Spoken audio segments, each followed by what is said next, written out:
వెన్నుపోటు దినోత్సవం దేనికి చేస్తున్నాం తెలుసా? వైఎస్ఆర్సీపీ పార్టీ చేస్తారా, జగన్మోహన్ రెడ్డి గారు చేస్తారా? ఇది 5 కోట్ల మంది ప్రజలకే వెన్నుపోటు పొడిచే సంక్షేమ పథకాలు ఇవ్వకుండా, అభివృద్ధి చేయకుండా 1,25,000 కోట్ల రూపాయల అప్పులు చేసి 5 కోట్ల మంది భవిష్యత్తు మీద దబా దబా దబా దబా 6 సార్లు వెన్నుపోటు పొడిచినందుకు జనసామాన్యం తరఫున వైసీపీ సైన్యం, జగనన్న సైన్యం చేస్తున్న పోరుబాటే వెన్నుపోటు కార్యక్రమం కూడా తెలియజేయండి. 5 కోట్ల మందికి అండగా నిలబడటానికి, 5 కోట్ల మందికి సంక్షేమ పథకాలు అందించడానికి, 5 కోట్ల మందికి అభివృద్ధి అందించడానికి చంద్రబాబు, పవన్ కళ్యాణ్ గారు చేసినటువంటి మోసాన్ని తెలియజేయడానికే వెన్నుపోటు కార్యక్రమం చేస్తా ఉన్నాం. మొదటి ఏడాది ఒక్క పథకం ఇచ్చారా? ఒక్క పథకం ఇచ్చారా? చెప్పమనండి.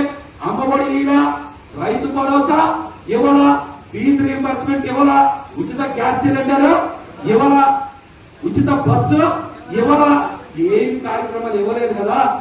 మరి ఇవన్నీ ఇవ్వకుండా సూపర్ 6, సూపర్ 7 తో పాటు 143 సంక్షేమ పథకాలు ప్రకటించి ఒక్కటంటే ఒక్క సంక్షేమ పథకాన్ని కూడా అమలు చెయ్యనందుకు మనం వెన్నుపోటు దినోత్సవం చేస్తా ఉన్నాం. వెన్నుపోటు దినోత్సవం చేస్తా ఉన్నాం. రాష్ట్రంలో ఒక్క రూపాయితో కూడా అభివృద్ధి కార్యక్రమం చేయకుండా 1,25,000 కోట్ల రూపాయలు అప్పు చేసినందుకు వెన్నుపోటు దినోత్సవం చేస్తా ఉన్నాం. ఈ రాష్ట్రంలో సంవత్సరానికి 4 లక్షలు, 5 సంవత్సరాల్లో 20 లక్షల ఉద్యోగాలు కల్పిస్తానని చెప్పి 2,30,000 మంది వాలంటీర్లని, ఈ రోజున సచివాలయ వ్యవస్థని, అలాగే రేషన్ వెహికల్ డ్రైవర్ని 1,00,000 మంది ఉద్యోగస్తులు తీసేసి నిరుద్యోగులుగా చేస్తున్నందుకు వెన్నుపోటు దినోత్సవం చేస్తున్నామని చెప్పండి. రైతులకు ఎక్కడన్నా మద్దతు ధర ఉందా? ఎక్కడన్నా రైతులకు మద్దతు ధర ఉందా? మీ జిల్లాలోనే చూసుకోండి, ఒక్క రైతు కన్నా మద్దతు ధర ఉందా? ఒక్క రైతు దగ్గరైనా సకాలంలో కొనుగోలు చేసి డబ్బులు చెల్లించారా?